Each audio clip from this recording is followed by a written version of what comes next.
Pope என்கிற அந்த பெரும் பதவியை அவர் எப்படி கையாண்டார் என்பதிலும் கூட அந்த போப் பிரான்சிஸ் வேறுபட்டவராக இருக்கிறார்.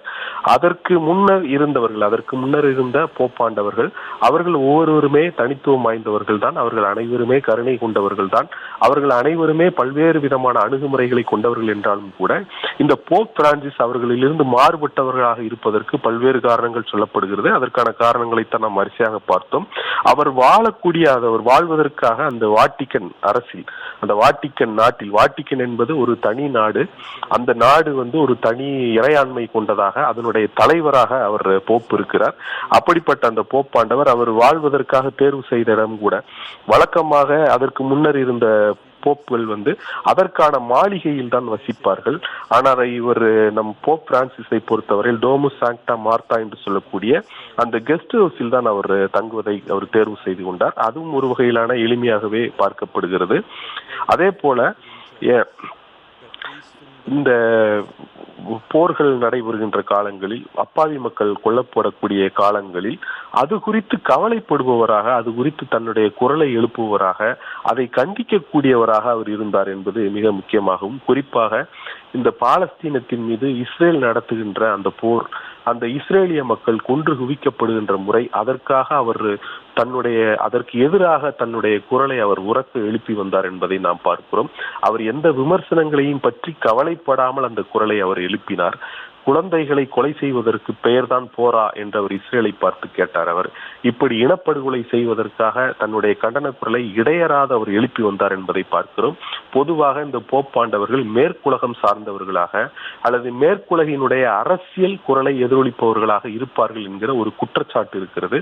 ஆனால் போப் பிரான்சிஸை பொறுத்தவரையில் அதை முறியடித்தவராக அவர் இருந்தார். இந்த இஸ்ரேலை அவர் கண்டிக்க ஒருபோதும் தவறியதில்லை. இந்த பாலஸ்தீன மக்களுக்காக தன்னுடைய வாழ்நாள் இறுதி வரை அவர் மனம் இறங்குபவராகவே இருந்தார். அதற்கு தீர்வு காண வேண்டும் என்கிற அவருக்கு அந்த தனியாத அந்த எண்ணம் இருந்தது என்பதையும் நாம் பார்க்கிறோம்.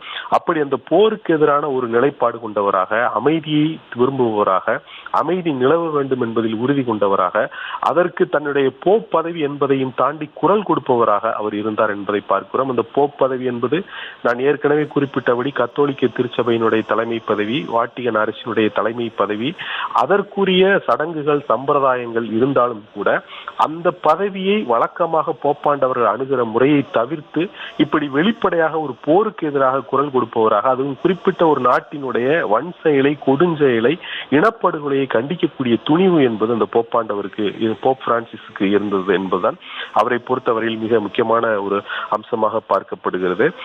போப்பாண்டவரை பொறுத்தவரையில் அவர் அர்ஜென்டினாவுடைய பியூனஸ் அயர்ஸ் நகரில் பிறந்தவர் என்பதை நான் ஏற்கனவே குறிப்பிட்டேன். 1936 ஆண்டு டிசம்பர் 17 அவர் பிறந்தார். அவருடைய இயற்பெயர் என்பது ஜார்ஜ் மரியோ பெர்காக்லியோ என்பதுதான் அவருடைய இயற்பெயராகும். அப்படி அவர் அந்த பியூனஸ் அயர்ஸ் நகரில் பிறந்து வளர்ந்த காலகட்டத்தில் சிறு வயதில் அவர் மிக உடல்நலக் குறைவு ஏற்பட்டு, அந்த உடல்நலக் குறைவுக்கு பிறகுதான் அவர் இயேசு சபையில் சேர்கிறார். அந்த ஜெசூட் என்பவராக அவர் அங்கு அந்த சபையில் சேர்ந்து அதனுடைய நெறிமுறைகளை ஏற்றுக்கொண்டு அதனுடைய நெறிமுறைகளை பின்பற்றுபவராக அவர் இருந்தார். அப்படித்தான் அவர் அந்த ஜெசூட்டாக அவர் இருந்தார். அதன் பிறகு 1969 ஆண்டில் அவர் கத்தோலிக்க குருவாக, கேத்தலிக் பிரிஸ்ட் என்று சொல்வார்கள், அந்த 1969 ஆண்டில் அவர் முதல் முறையாக கத்தோலிக்க குருவாக இருந்தார்.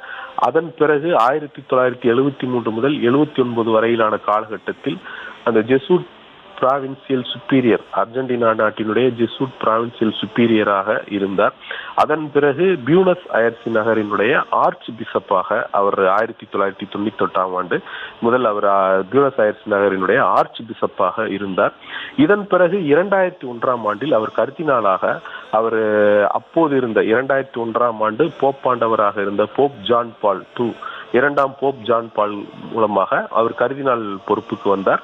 இந்த கர்தினால், கார்டினல் என்று சொல்லக்கூடிய இந்த பொறுப்பு என்பது மிக முக்கியமான பொறுப்பு. இந்த ஒரு போப்பாண்டவர் மறைந்து விட்டார்.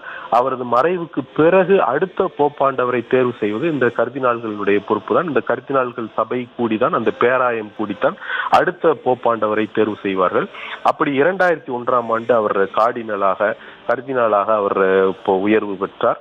இதன் பிறகு அப்போது 16ஆம் பெனடிக்ட் அவர் போப்பாண்டவராக இருந்தார். அவர் தன்னுடைய போப் பதவியை 2013ஆம் ஆண்டு பிப்ரவரி 28ஆம் தேதி ராஜினாமா செய்து விட்டார். இதன் பிறகு அந்த பாப்பல் கன்க்ளேவ் என்று சொல்லக்கூடிய அந்த கர்தினால்களுடைய சபை கூடி பெர்காக்லியாவை தான் மார்ச் 13ஆம் தேதி அடுத்த போப்பாக அவர்கள் தேர்வு செய்தார்கள் 2013ஆம் ஆண்டு.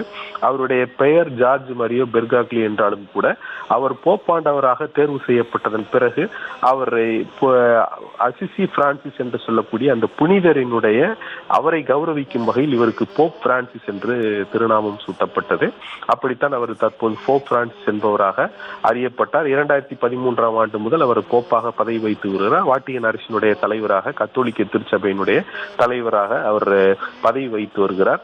தன்னுடைய அந்த கத்தோலிக்க திருச்சபையினுடைய தலைவர், வாட்டிகன் அரசினுடைய தலைவர் என்கிற அந்த மத கடமைகளை தாண்டி அவர் கத்தோலிக்க திருச்சபைகளில் சீர்திருத்தங்களுக்கு குரல் கொடுப்பவராக இருந்தார் என்பதை நாம் பார்க்கிறோம். குறிப்பாக பல்வேறு நிலைகளில் இருக்கக்கூடிய அந்த பாலியல் சுரண்டல் என்பதை வெளிப்படையாக சுட்டிக்காட்டக்கூடிய துணிச்சல் போப் பிரான்சிஸுக்கு இருந்தது. பல்வேறு இடங்களில் இந்த சிறார்களுக்கு எதிரான அந்த பாலியல் குற்றங்கள் நடைபெறுகின்றன என்பதை துணிச்சலோடு சுட்டிக்காட்டக்கூடியவராகவும் போப் பிரான்சிஸ் இருந்தார் என்பது இன்னும் ஒரு மிக முக்கியமான அவரது தனித்துவமாக பார்க்கப்படுகிறது. அது மட்டுமல்லாமல் ஆண் பெண் என்கிற இந்த ஆண் பெண் என்பதை தாண்டி இந்த LGBTQ என்று சொல்லக்கூடிய அந்த மூன்றாம் பாலினத்தவர் தொடங்கி அந்த பல்வேறு வகையில் அறியப்படக்கூடிய அந்த சமூகத்தினர் குறித்தும் கூட வெளிப்படையாக கருத்து சொல்லக்கூடியவராக போப் பிரான்சிஸ் இருந்தார் என்பதை நாம் பார்க்கிறோம். அது ஒரு மத கடமைகளுக்கு அப்பாற்பட்டது அல்லது அதை பேசக்கூடாது என்பதல்ல. அப்படி அல்லாமல் ஒரு திருச்சபை என்பது பாதிக்கப்பட்ட, வேதனைப்படுகிற, அல்லல்படுகிற, துயரப்படுகிற எல்லோருக்குமே ஆறுதல் அளிக்கக்கூடிய இடம். Και ζωήν το κόσμο σου δωρησάμενος, αυτός Κύριε αναπαύσον την ψυχή திரு ரஹ்மான், நம்ம தொடர்ந்து του பேசலாம். κεκοιμημένου δούλου σου, του πατρός ημών Φραντσέσκο Παπαρόμης